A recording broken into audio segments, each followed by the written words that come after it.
Di antara kelompok yang telah tiba ada klan Hun, suku Ponik Iblis, dan kelompok Xiaoyan. Xiaoyan menatap ke depan dan berkata, kami bisa melawan salah satunya. Hun Yu mengalihkan pandangannya ke arah Xiaoyan, tetapi saat ini dia tidak memberikan komentar apapun. Dia mengerti jika salah satu kelompok mundur, maka kelompok yang tersisa tidak akan mungkin bisa bertarung dengan 3 boneka Banseng. Dari arah samping terdengar suara Jiopeng yang berkata, serahkan salah satunya pada kelompok kami. Para Banseng ini mungkin menakutkan, tetapi semuanya hanyalah boneka dan tidak bisa dibandingkan dengan Banseng yang asli. Kita seharusnya bisa mengalahkan boneka Banseng ini dengan mengandalkan banyaknya orang. Xiaoyan menghela napas, tatapannya menjadi lebih serius. Ini adalah pertama kalinya dia melawan seorang elit Banseng. Meskipun kekuatan boneka Banseng ini tidak sebanding dengan elit Banseng yang asli, tetapi dari segi kemampuan bertarungnya, dia tetaplah seorang Banseng kuat.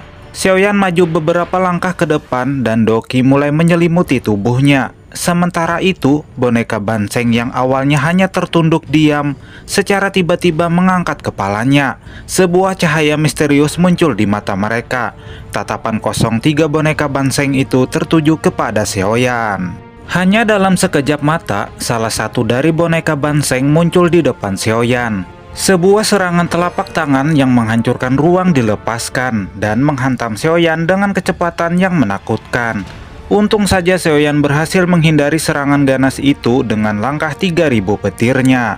Beberapa pilar cahaya muncul dari belakang Xiaoyan ketika boneka Banseng itu hendak menyerang. Dengan serangan gabungan dari begitu banyak orang, bahkan seorang ahli Dozun yang telah mencapai puncak perubahan ke-9 tidak akan berani menerima serangan itu secara langsung. Namun boneka Banseng ini malah menerima serangan tersebut. Keempat ayang Xiaoyan segera terbang ke udara kosong. Xiao Yixian dan Yun Yun menyerang dari arah samping. Sementara Cailin dan Sun Er, mereka berdua melepaskan serangan gabungan. Kedua gadis ini secara alami saling mengerti dan memahami ketika melihat Xiaoyan berada dalam kesulitan dan memerlukan bantuan. Doqi yang kuat menyebar dari serangan gabungan itu dan langsung melesat dengan cepat ke arah boneka Banseng. Namun tidak semudah itu Pergoso. Serangan gabungan mereka berdua mungkin dianggap cukup kuat, tetapi serangan itu hanya seperti batu yang tenggelam di laut ketika menghantam tubuh boneka Banseng. Malah sebaliknya, boneka Banseng melepaskan serangan yang menakutkan kepada keduanya. Serangan menakutkan itu dapat dengan mudah menghancurkan pertahanan mereka berdua dan membuat keduanya dipukul mundur ke belakang. Namun sialnya, ternyata boneka Banseng yang dilawan oleh kelompok Xiaoyan adalah boneka Banseng yang memiliki kemampuan memanipulasi ruang.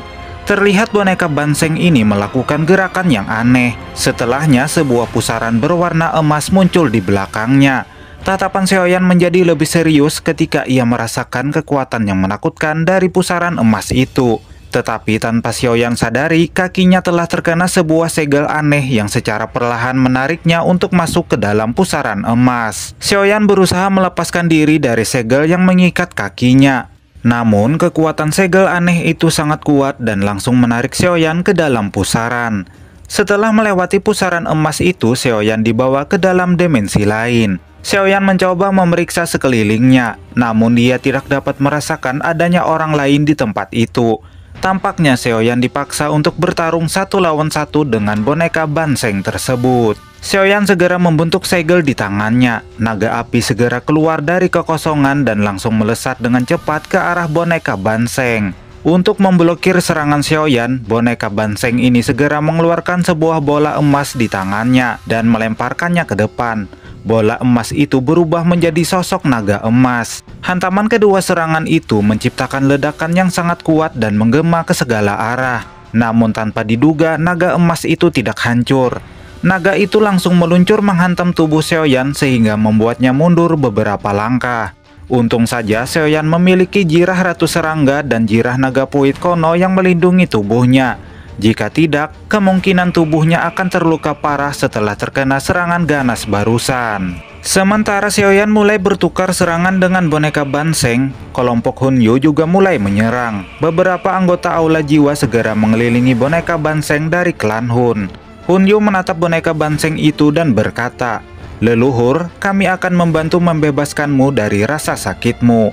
Setelah itu, Hunyu segera mengaktifkan tato klan Hun di dahinya dan mengumpulkan kekuatan Doki di depan tubuhnya.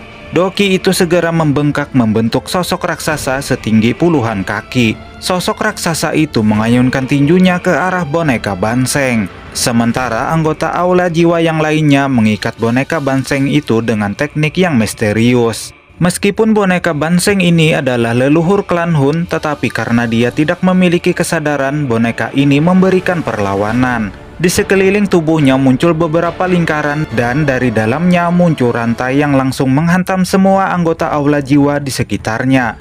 Semua anggota Aula Jiwa yang terkena serangannya langsung musnah menjadi abu. Bahkan sosok raksasa yang diciptakan oleh Hunyu langsung hancur hanya dengan satu serangan. Namun karena Hunyu berada di ranah Dozon puncak perubahan ke-9, dia hanya dipaksa mundur beberapa langkah ke belakang. Sementara kelompok suku Ponik Iblis juga mulai bertindak setelah kelompok Xiaoyan dan Hunyu melakukannya. Mereka melepaskan kekuatan Doki dari tubuh mereka hingga batasnya. Setelah itu mereka dengan cepat menyerang dan mengepung boneka Banseng yang tersisa di area terpisah. Hanya dalam sekejap, Doki yang menakutkan menyebar dan menutupi tempat itu. Meskipun mereka memiliki keunggulan dalam jumlah orang, tetapi tidak ada satupun dari mereka yang berada di ranah Banseng. Jadi bisa dikatakan pertarungan mereka saat ini adalah pertarungan yang begitu nekat dan menyedihkan. Apalagi boneka Banseng yang mereka hadapi adalah boneka Banseng yang memiliki kemampuan unik, yaitu dapat menghidupkan segala sesuatu yang dia lukis. Kelompok Jiopeng dibuat begitu kesulitan ketika melawan sosok burung dan binatang buas dari lukisan boneka Banseng tersebut. Ledakan demi ledakan menggema di langit, namun tampaknya pertahanan boneka Banseng itu sangat sulit untuk ditembus, karena lukisan hidup yang ia ciptakan sangat sulit dan merepotkan untuk dihadapi. Di sisi lain, Xiaoyan mencoba memeriksa tubuh boneka Banseng dengan persepsi jiwanya. Dia melihat sebuah kelemahan pada boneka itu.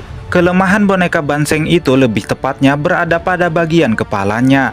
Xiaoyan segera mengaktifkan tubuh kaca King Kong-nya. Cahaya keemasan menyebar dan tubuh Xiaoyan membesar setinggi 33 meter. Ini adalah bentuk tubuh kaca King Kong yang sudah berada pada tahap sempurna. Tubuh kaca King Kong Xiaoyan mengayunkan tangannya dan melepaskan tinjunya ke arah boneka Banseng. Tinju itu berisi kekuatan yang menakutkan. Ketika pukulan itu mengenai tubuh boneka Banseng, sebuah retakan ruang yang tak terhitung jumlahnya menyebar di udara dan suara ledakan menggema ke segala arah. Namun tidak semudah itu Pergoso. Rupanya tubuh boneka Banseng ini dilindungi oleh sebuah pelindung emas, sehingga tinju Xiaoyan tidak benar-benar mengenai tubuhnya. Tubuh kaca King Kong terhuyung mundur dan terlempar keluar dari ruang dimensi setelah terkena serangan balik tinju Oktan. Untung saja Xiaoyan menggunakan tubuh kaca King Kong. Selain itu, dia memiliki jirah Ratu Serangga dan jirah Naga Puit Kono yang melindungi tubuhnya. Jika tidak, dia sudah bisa dipastikan akan mengalami luka yang sangat serius akibat pantulan serangannya sendiri.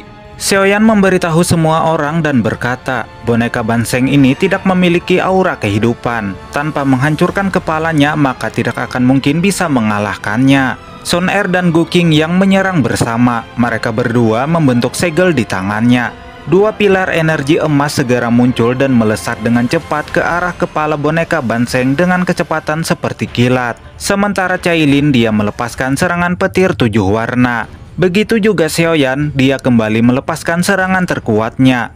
Bola-bola yang ada di punggung tubuh kaca King Kong mulai terbang ke langit dan berputar membentuk bola api. Serangan gabungan mereka mendarat secara bersamaan menghantam boneka Banseng tersebut. Tubuh boneka Banseng itu bergetar setelah menerima serangan gabungan dari begitu banyak orang. Tubuh boneka Banseng itu menunjukkan retakan cahaya yang menyebar ke seluruh tubuhnya hingga kepalanya. Retakan ruang yang tak terhitung jumlahnya mulai menyebar menciptakan ledakan yang sangat kuat. Setelah kepalanya hancur, cahaya misterius di mata boneka Banseng perlahan menghilang. Energi yang ada di tubuh boneka itu secara samar-samar lenyap tanpa jejak. Ini menandakan bahwa boneka Banseng itu tidak lagi dikendalikan.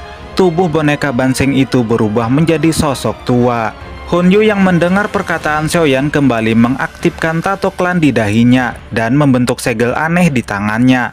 Beberapa lingkaran ruang muncul di sekeliling boneka Banseng. Dari dalamnya muncul rantai yang langsung mengikat tubuh boneka tersebut. Kesempatan itu digunakan oleh Hunyu untuk melepaskan serangan terkuatnya. Dia mengumpulkan kekuatan Doki di depan tubuhnya dan melepaskan pilar cahaya ke arah kepala boneka Banseng. Dan benar saja, setelah serangan itu mendarat, retakan mulai muncul di kepala boneka itu dan cahaya misterius di matanya mulai menghilang. Sementara di sisi lain, kelompok Ponik Iblis juga melakukan hal yang sama. Mereka bekerja sama untuk menargetkan serangan ke arah kepala boneka Banseng.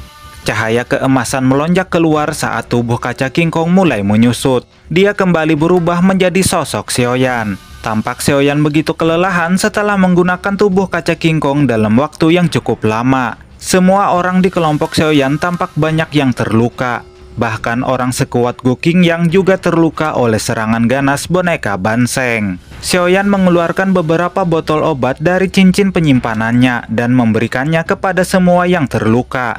Sembari memperhatikan semua orang, Xiaoyan berkata, "Kita harus memulihkan diri terlebih dahulu sebelum melakukan langkah selanjutnya." Semua orang nampak mengangguk dan segera menelan pil obatnya. Mereka memanfaatkan waktu yang ada untuk memulihkan diri.